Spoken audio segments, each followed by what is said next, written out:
نحمده ونصلي على رسوله الكريم أما بعد فأعوذ بالله السميع العليم من الشيطان الرجيم بسم الله الرحمن الرحيم شهر رمضان الذي أنزل فيه القرآن هدى للناس وبينات من الهدى والفرقان صدق الله العظيم اللهم صل على سيدنا محمد وصحبه سيدنا محمد وبارك وسلم وصلوا عليه۔ اللہ تبارک و تعالیٰ نے قرآن حکیم میں یہ فرمایا کہ شہر رمضان، یہ جو رمضان کا مہینہ ہے، رمضان کا مہینہ، شہر رمضان الذی انزل فیہ القرآن، کہ اس مہینے میں قرآن نازل ہوا، قرآن نازل ہوا۔ اور قرآن کیا ہے؟ شہر رمضان الذی انزل فیہ القرآن ھدی للناس، یہ لوگوں کے لیے ہدایت ہے، یہ پوری انسانیت کے لیے ہدایت کا سرچشمہ ہے۔ وبینات من الہدی، اور ہدایت کی واضح نشانیاں ہیں، والفرقان، اور یہ فرق کرنے والا ہے حق و باطل میں۔ تو قرآن کریم جو ہے یہ رمضان المبارک کے مہینے میں نازل ہوا، اور اس کو نسبت ہے لیلۃ القدر کے ساتھ۔ تو یہ بابرکت المقدس مہینہ جہاں روزوں کی حالت میں اور صیام نہار اور قیام لیل کا جو تعلق ہے یہ قرآن کریم کی تلاوت کے ساتھ ہے۔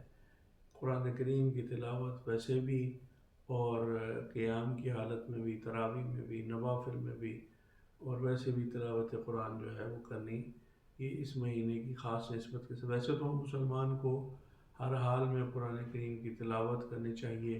قرآن کریم کے یہ جو ہدایت ہے پوری انسانیت کے لیے، پوری ھدی للناس، انسانوں کے لیے ہدایت ہے، تو اس ہدایت کے سرچشمے سے سیراب ہونے کی ضرورت ہے اور اس کو سمجھنے کی ضرورت ہے۔ تو قرآن کریم فرقان بھی ہے، یعنی حق اور باطل کے درمیان فرق کرنے والا۔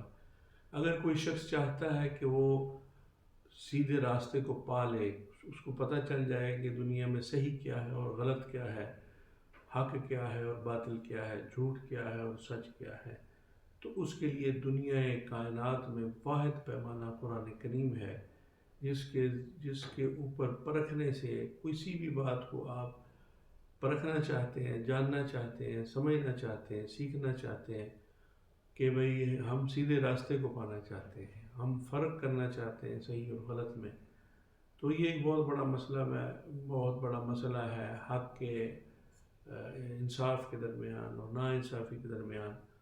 تو جو شخص یہ فرق کرنے کی صلاحیت چاہتا ہے تو اس کے لیے پیمانہ جو ہے وہ قرآن کریم، تو جو اس پیمانے پر پورا اترے گا وہی صحیح ہوگا، وہی، اور اس جو پیمانے پر جس کو قرآن غلط قرار دے گا وہی غلط ہوگا۔ اس کے علاوہ روئے زمین پر کائنات میں کوئی ایسا پیمانہ نہیں ہے جس کے اوپر پرکھ کر آپ حق اور باطل، صحیح اور غلط کی تمیز کر سکیں۔ تو فرقان کا مطلب ہی اللہ رب العالمین نے یہ فرمایا کہ یہ فرق کرنے والا ہے، واضح کرنے والا ہے، کھولنے والا ہے، اور یہ جو بینات من الہدی ہے، ہدایت کی واضح نشانیاں اس کے اندر موجود ہیں، ہدایت کا سرچشمہ ہے، ہدایت ہی ہدایت ہے۔ جو کوئی اس سے سیکھنا چاہے، جاننا چاہے، پانا چاہے، یہ اس کے لیے یہ ہر وقت اس کی رہنمائی کے لیے تیار ہے۔ ہر قسم کا مسئلہ، دنیا جہان کا کوئی بھی مسئلہ ہو، چاہے وہ جسمانی ہو، روحانی ہو، قانونی ہو، اخلاقی ہو، سماجی ہو، معاشرتی ہو، معاشی ہو، سیاسی ہو، ہر قسم کے مسئلے کا حل قرآن دیتا ہے۔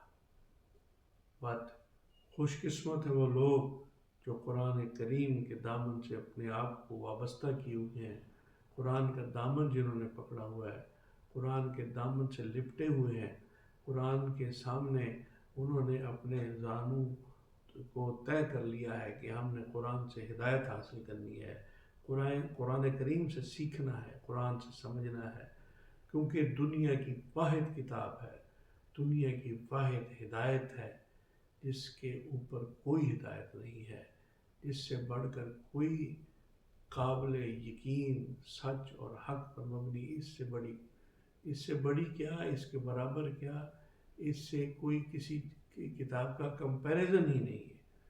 کوئی کوئی کوئی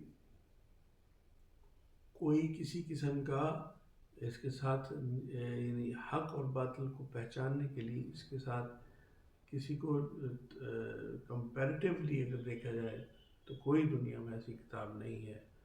وہ جو الہامی کتابیں اس سے پہلے نازل ہو چکی ہیں وہ بھی تحریف شدہ ہو گئی ہیں، اس میں بھی لوگوں نے اپنی دسترازی کی ہے، بہت ساری چیزیں اپنی طرف سے شامل کر لی ہیں.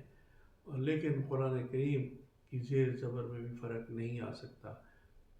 یہی ہمارا ایمان ہے. جب ہم ایمان لاتے ہیں قرآن پر تو ہم اسی ایمان کے ساتھ، اسی عقیدے کے ساتھ لاتے ہیں کہ اس کی زیر زبر پیش میں بھی 1400 سال میں کوئی فرق نہیں آیا اور نہ آ سکتا ہے.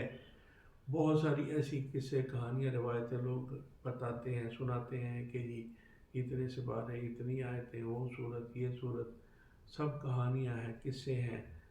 اگر آپ کو قرآن پر یقین ہے تو پھر آپ کو کسی قصے کہانی پر یقین کرنے کی ضرورت نہیں ہے، کیونکہ یہی وہ واحد صراط مستقیم ہے جو تمام تر آلائشوں سے، تمام تر گمراہیوں سے انسان کو نکال کر سیدھے راستے کی طرف مخاطب کرتا ہے. اللہ تعالیٰ آپ کو، ہم کو قرآن کریم کے دامن سے لپٹنے کی توفیق عطا فرمائے. قرآن سے اس کی بینات اور ہدا اور فرقان کو سمجھ کر اس پر عمل پیرا ہونے کی توفیق عطا فرمائے.